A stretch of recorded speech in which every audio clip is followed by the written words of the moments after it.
কলকাতার ঐতিহ্যবাহী এক জায়গা, সেটা হচ্ছে মিত্র ক্যাফে।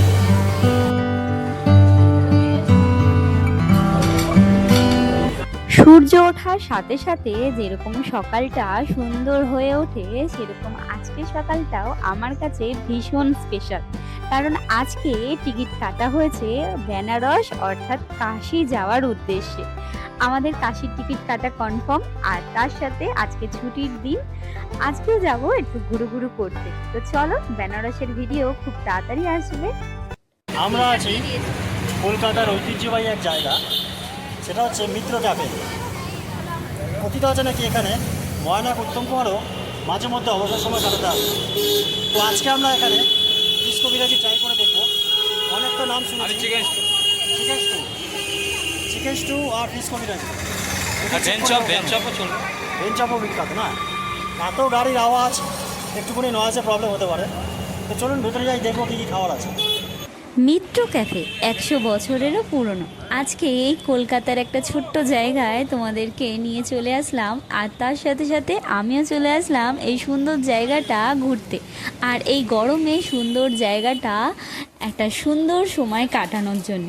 মিত্র ক্যাফে 100 বছরেরও পুরনো, আর এখানে অনেক পুরনো দিনের সেলিব্রিটিরাও এখানে আসতো সময় কাটাতে। আজকে সেই জায়গাটায় বসে ভীষণ ভালো লাগছে, একটা সুন্দর মুহূর্ত কাটাচ্ছি আমরা সকলে মিলে। এবং আমি আছি, সঙ্গে রয়েছে বরমশাই, মেয়ে এবং বরমশাইয়ের তার বন্ধুবান্ধব, আর তার সাথে তাদেরও বউ আর বাচ্চা নিয়ে আমরা আজকে চলে এসেছি কলকাতা ছোট্ট সুন্দর একটা জায়গা ঘুরতে। চারিদিকের ওয়ালটা এত সুন্দর করে পেন্টিং করা, আর তার সাথে সাথে সুন্দর একটা ভাইব আসছে। আর তার সাথে এই গরমের মধ্যে নিয়ে নিয়েছি ঠান্ডা জল, আর যে যার পছন্দের খাবার অর্ডার দেওয়া হয়েছে।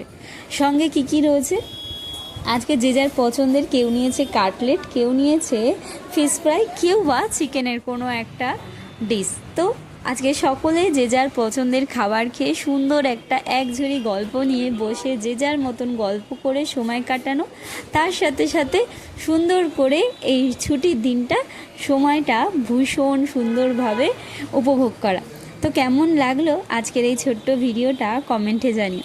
আজকে কলকাতার সারা জায়গা অনেকগুলোই ঘুরেছি, তার সাথে ছোট্ট ভিডিওটা তোমাদের সাথে শেয়ার করলাম।